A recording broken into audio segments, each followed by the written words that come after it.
What if I told you that you owed a little over $55,000? That may or may not surprise you, as most adults have outstanding debt on cars, homes, or other properties that equal or even surpass this amount. What if I told you your brother, sister, mother, father, friends, even your children, born or unborn, owe the very same amount or more? I'm going to tell you about the debt that we all share as citizens of this great nation, as well as how we contribute to it and what we can do to get rid of it, before our children owe so much no amount of money can pay it back. First, I want to give you a short explanation on the national budget and how it's calculated and planned by the government. Then, we're going to take this budget and compare it to the reality of what our government spends and see how this creates a deficit. This will lead us inexorably to the last thing I want to show you. Coincidentally, the first thing that I said, the national debt and what it means to you and me as Americans. Like any person that generates income and has expenses, the American nation is the exact same way, and this is what causes the need for a national budget. This chart from federalbudget.com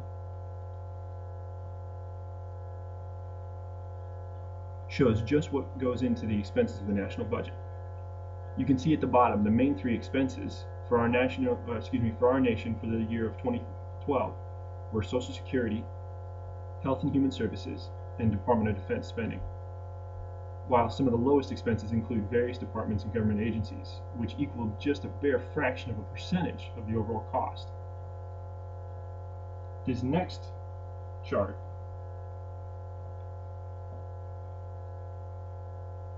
shows just how that money is acquired, where it comes from, and what it's paid into. This picture from the Washington Post shows where the government earns its income, which is almost entirely through taxation. You can see a majority of the government income derives from income tax and Social Security, along with other payroll taxes, which, technically speaking, shouldn't even be considered direct income to the government, as it's collected supposedly to fund the program it was created and named for. What this also shows is the difference between how much the government brings in versus what it actually spends.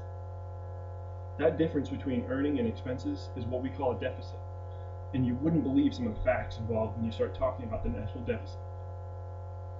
As you can see from this graph, found at usgovernmentspending.com, the track of our nation's federal deficit has taken huge leaps back and forth over the century. What can be seen is that only a handful of times has the nation actually had a surplus, those times being directly after both world wars in 1919 and early 1950s, as well as during the Clinton administration in late 1990. Most noticeable, however, are the two sharp peaks of deficit just before the 1920s and just after 1940. This first period would have correlated with World War I around 1919. The second period would have resulted from the massive cost of World War II in 1945. And from these it can be inferred that while wars bring great costs both financially and physically, the period after these wars has often been of great prosperity and growth. However, these consistent periods of national deficit, characterized by an increase in spending combined with insufficient income to match those costs, has directly contributed to what we know as today a $16.7 trillion debt. That's right, trillion, with a T. We have poured almost $1 trillion each year into the debt for more than a decade, and it only threatens to get worse. The fact is, our current population is only estimated at a little over 300 million Americans, and while our gross domestic product, that is, how much we make as a nation, is still almost $13.5 trillion annually, only a percentage of that goes to taxation and the potential for paying off debt. To hit it even closer to home, this means that we as a country owe more than an entire year's salary to debt. But that's not even the most impressive part. Only about $4.7 trillion of this is owed to foreign countries. The rest is money that the government owes itself. How is this possible, you ask? Because of programs like Social Security, which, by the way, was never intended to exist beyond the first decade after the Great Depression.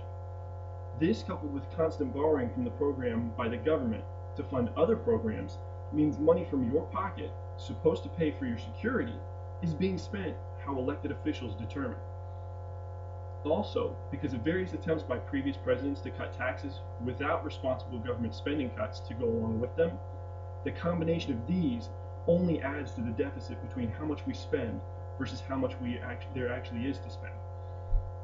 An exponentially growing amount of debt is controlled by foreign lenders, and unless something is done to curb the insatiable appetite of the US government, just like any person who has more debt than they can ever hope to pay, the US will inevitably have to declare bankruptcy.